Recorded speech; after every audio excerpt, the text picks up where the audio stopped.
Assalamualaikum warahmatullahi wabarakatuh. Sebelum PAS berlangsung, materi terakhir untuk kelas 12 adalah materi jurnal pembalik. Mari kita lihat ya anak-anak ya.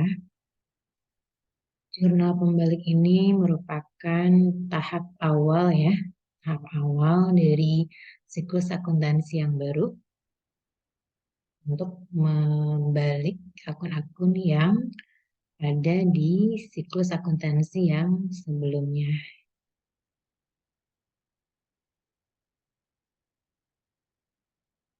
Oke, ini dia jurnal pembalik ya. Apa itu jurnal pembalik? Jadi jurnal ini dibuat pada awal periode akuntansi yang berikutnya ya, untuk membalik jurnal penyesuaian yang menimbulkan akun real baru. Untuk fungsinya sendiri, jurnal pembalik ini adalah yang pertama untuk menyederhanakan pembuatan jurnal pada periode berikutnya dan juga meminimalisir kekeliruan yang mungkin terjadi.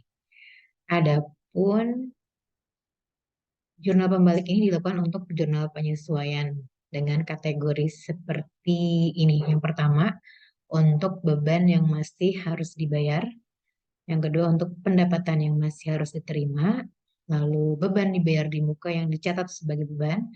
Dan pendapatan diterima di muka yang dicatat sebagai pendapatan. Nah, seperti ini cara membaliknya. Misalkan di jurnal penyesuaian ada akun beban yang masih harus dibayar. Di jurnal penyesuaiannya ada akun beban gaji di debit dan utang gaji di kredit. Maka saat dibuat jurnal pembalik, tinggal dibalik saja posisinya menjadi utang gajinya berada di posisi debit, sedangkan beban gaji berada di posisi kredit. Seperti itu. Kita lihat contohnya.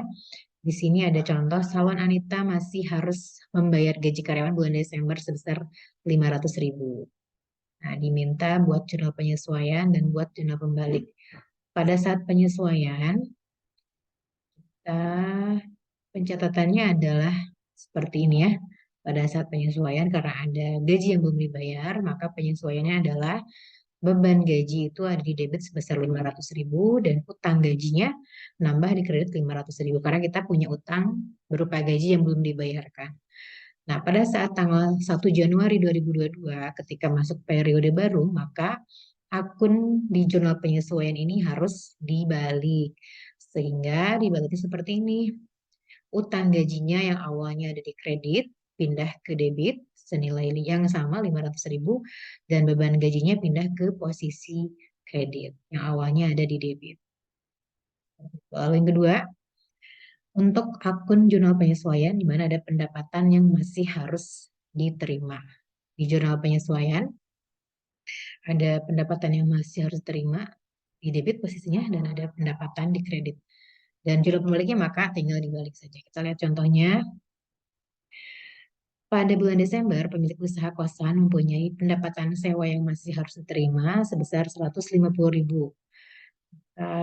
Pada saat akhir periode tanggal 31 Desember, pencatatan di jurnal penyesuaian adalah seperti ini. Ada pendapatan sewa yang masih harus diterima di debit sebesar 150.000 dan pendapatan sewa di kredit sebesar 150.000.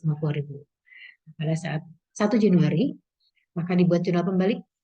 Tinggal dibalik saja akunnya, pendapatan sewa pindah ke debit dan pendapatan sewa yang masih harus diterima pindah ke posisi kredit. Yang berikutnya, ada beban yang dibayar di muka yang dicatat sebagai beban. Seperti yang kita tahu, beban dibayar di muka ini bisa diakui sebagai dua atau dicatat dengan dua pendekatan. Ada yang dicatat sebagai harta dan ada yang dicatat sebagai beban. Nah, yang dibuat jurnal pembalik adalah untuk akun beban yang dibayar di muka yang dicatat sebagai beban. Contoh untuk akun pembaliknya seperti ini ya. Misalkan ini ada asuransi dibayar di muka, posisinya di debit, dan beban asuransi di kredit. Sedangkan untuk jurnal pembalik, posisinya tinggal dibalik saja. Contoh soalnya seperti ini. Tanggal 1 Oktober dibayar premi asuransi senilai 120.000 untuk 1 tahun. Karena dicatat sebagai beban di jurnal umum, maka diakui sebagai beban asuransi 120.000 dan kas, karena kita bayar secara tunai, maka kasnya berkurang 120.000. Kalau tanggal 31 Desember, penyesuaiannya adalah sebesar asuransi dibayar di muka bertambah senilai yang belum terpakai itu 90.000 dan beban asuransi berkurang sebesar 90.000. Itu.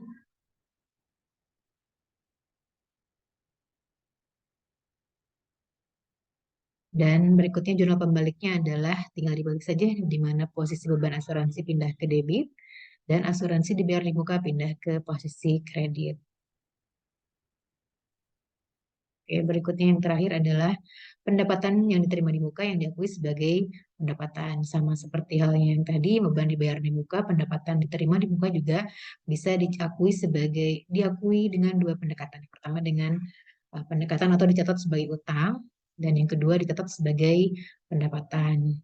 Nah, contohnya seperti ini.